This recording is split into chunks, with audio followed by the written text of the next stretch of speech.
ഇന്ന് ഈ 3 ബൈ ഇലക്ഷനുകളിൽ 3 ഉപതെരഞ്ഞെടുപ്പിൽ വയനാട്, ചേലക്കര, പാലക്കാട് 3 ഉപതെരഞ്ഞെടുപ്പിൽ ഏറ്റവും കൂടുതൽ പ്രചരണം എരിപൊരു സഞ്ചാരത്തിൽ അത്രയധികം രാഷ്ട്രീയ വിഷയങ്ങൾ വന്നു മറിഞ്ഞു പോയ മനുഷ്യന് പ്രയോജനമുള്ള കാര്യങ്ങളാണെന്ന് വേറെ ചോദ്യമുണ്ട്. അത്രയധികം വിഷയങ്ങൾ വന്നു മറിഞ്ഞു പോയ മറ്റൊരു തെരഞ്ഞെടുപ്പുണ്ടോ എന്ന് ചോദിച്ചാൽ ഇല്ല. അത് പാലക്കാടാണ്. പാലക്കാട് അതിന്റെ ലാസ്റ്റ് ലാപ്പിലാണ്. അവിടെ നാളെ പരസ്യ പ്രചാരണം തീരുകയാണ്. അപ്പോൾ എരിപൊരു സഞ്ചാരം, അങ്ങേയറ്റ സഞ്ചാരം. മുഖ്യമന്ത്രി എവിടെയുണ്ട്? മുഖ്യമന്ത്രി ഇന്ന് 2-3 യോഗങ്ങൾ പങ്കെടുക്കുന്നു. KC വേണുഗോപാലുണ്ട്. അങ്ങനെ നേതാക്കളുടെ സാന്ദ്രത കൂടിയ പാലക്കാട്ടേക്കാണ്. അതെ, ഗൃഹസമ്പർക്ക പരിപാടികളിലാണ് BJP ശ്രദ്ധ കേന്ദ്രീകരിക്കുന്നത്. പാലക്കാട് നിന്ന് ശ്രീജിത്ത് ശ്രീകുമാരനാണുള്ളത്.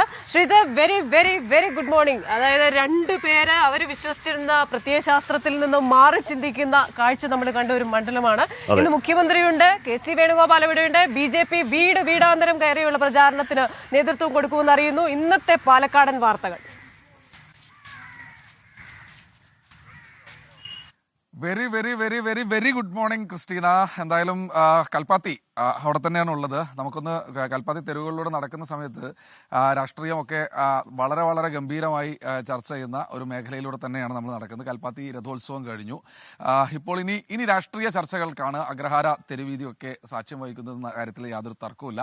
എന്തായാലും നമ്മൾ നേരത്തെ സൂചിപ്പിച്ച പോലെ തന്നെ 2 പേർ വ്യത്യസ്ത പ്രത്യയശാസ്ത്രത്തിൽ നിന്ന് മാറി, ഒരാൾ CPIM-നോടൊപ്പവും മറ്റൊരാൾ BJP-യിൽ നിന്ന് കോൺഗ്രസിനോടൊപ്പവും ചേർന്ന രാഷ്ട്രീയ കൗതുകം ഈ പാലക്കാട് മണ്ഡലം ഏറ്റവും ഒടുവിൽ ഒരു സസ്പെൻസ് എന്ന തരത്തിൽ ഒളിപ്പിച്ച് വെച്ചിട്ടുണ്ടായിരുന്നു. സന്ദീപ് വാര്യരുടെ ഇന്നത്തെ പരിപാടി നമ്മൾ മനസ്സിലാക്കുന്ന പ്രകാരമാണെങ്കിൽ അദ്ദേഹം പാണക്കാട്ടേക്ക് എത്തുകയാണ്. പാണക്കാട് പാണക്കാട് സാദിഖ് അലി തങ്ങളെ കണ്ട് അനുഗ്രഹം വാങ്ങിക്കാൻ, അല്ലെങ്കിൽ അദ്ദേഹത്തെ കണ്ട് താൻ കോൺഗ്രസിലേക്ക് എത്തിയിട്ടുണ്ട്.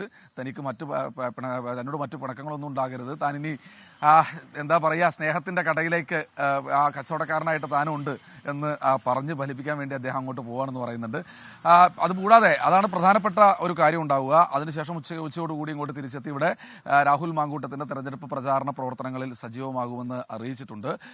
പിന്നെ BJP-യുടെ കാര്യത്തിലാണെങ്കിൽ BJP അവർ ഒരു ഗൃഹസന്ദർശനം എന്ന തരത്തിലേക്ക് കാര്യങ്ങൾ പാലക്കാട് മണ്ഡലത്തിൽ നീക്കുന്ന ഒരു കാഴ്ചയാണ് കാണുന്നത്. അവർ കഴിഞ്ഞ ദിവസങ്ങളിലും പുറത്തേക്കുള്ള പ്രചരണങ്ങൾ പരമാവധി കുറച്ച് ഗൃഹസന്ദർശനം എന്ന തരത്തിലേക്ക് BJP സ്ഥാനാർത്ഥിയും അതുപോലെ തന്നെ BJP-യുടെ നേതാക്കളും ഒക്കെ ഈ ഒരു ഘട്ടത്തിൽ മാറിയിട്ടുണ്ട്. RSS നേരിട്ട് BMS എന്ന രൂപത്തിൽ RSS നേരിട്ട് മേലാമുറിയിലും മേപ്പറമ്പിലും അങ്ങനത്തുള്ള മുത്താന്തറ പോലുള്ള മേഖലകളിൽ നേരിട്ട് സ്ക്വാഡ് ഇറങ്ങുന്ന കാഴ്ചയടക്കം കണ്ടു. കാരണം അവർ തെരഞ്ഞെടുപ്പിന് അത്ര ഗൗരവമായിട്ട് തന്നെയാണ് സമീപിക്കുന്നത്. അതിൽ ഏറ്റവും എടുത്തു പറയേണ്ടത് സന്ദീപ് പുറത്തുപോയ സ്ഥിതിക്ക് സന്ദീപ് കുറേയധികം ആരോപണങ്ങൾ ഉന്നയിക്കുമെന്ന് അവർക്കറിയാം. അത് പ്രതിരോധിക്കേണ്ടതുണ്ട് എന്ന കൃത്യമായ ബോധ്യം BJP നിർത്തുന്നുണ്ട്. അത് RSS ഏറ്റെടുത്തിട്ടുണ്ട് എന്ന് നമുക്ക് നിസ്സംശയം പറയാം. BJP-യുടെ കൃത്യമായ 1935 ശാഖ തുടങ്ങിയ സംഘപരിവാറിന്റെ ശാഖ തുടങ്ങിയ മേഖലകളുള്ള ഓരോ ബൂത്തിലും 1500-ഓളം വോട്ടുകൾ വരെ. ചോദിച്ചതുപോലെ കൊച്ചു കേരളത്തിൽ എന്തൊക്കെയാണ് നടക്കുന്നത് ചോദിക്കുന്നവർ നമ്മൾ ഈ പാലക്കാട് എന്തൊക്കെ കണ്ടു? സരിൻ എന്ന് പറയുന്ന ആ ദിവസം വരെ കോൺഗ്രസിന് വേണ്ടി അതിശക്തം സൈബർ മേഖലകൾ വാദിച്ച, അല്ലെങ്കിൽ സൈബർ കടന്നലുകളുമായി നേർക്കുനേർ യുദ്ധം പ്രഖ്യാപിച്ച, ഏറ്റുമുട്ടൽ പ്രഖ്യാപിച്ച അവരുടെ സൈബർ കമാൻഡർ LDF-ലേക്ക് പോകുന്നു മാത്രം LDF സ്ഥാനാർത്ഥിയാവുന്നത് കണ്ടു.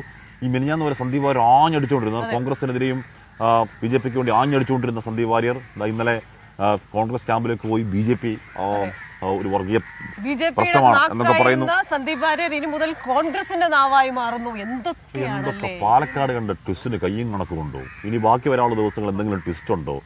ദൈവത്തിന് മാത്രം അറിയാം. എന്തായാലും പാലക്കാട് പ്രചരണം തീരാനുള്ള ലാസ്റ്റ് മണിക്കൂറിലേക്ക് കടക്കുമ്പോഴേക്കും ഇത്രയും ദിവസത്തെ പ്രചരണം അങ്ങനെ കൊണ്ടുപിടിച്ച് ഒരു മോൾട്ടൻ ലാവ് പോലെ അല്ലേ, ഇങ്ങനെ തിളച്ച് മറിയാണ് അവിടെ.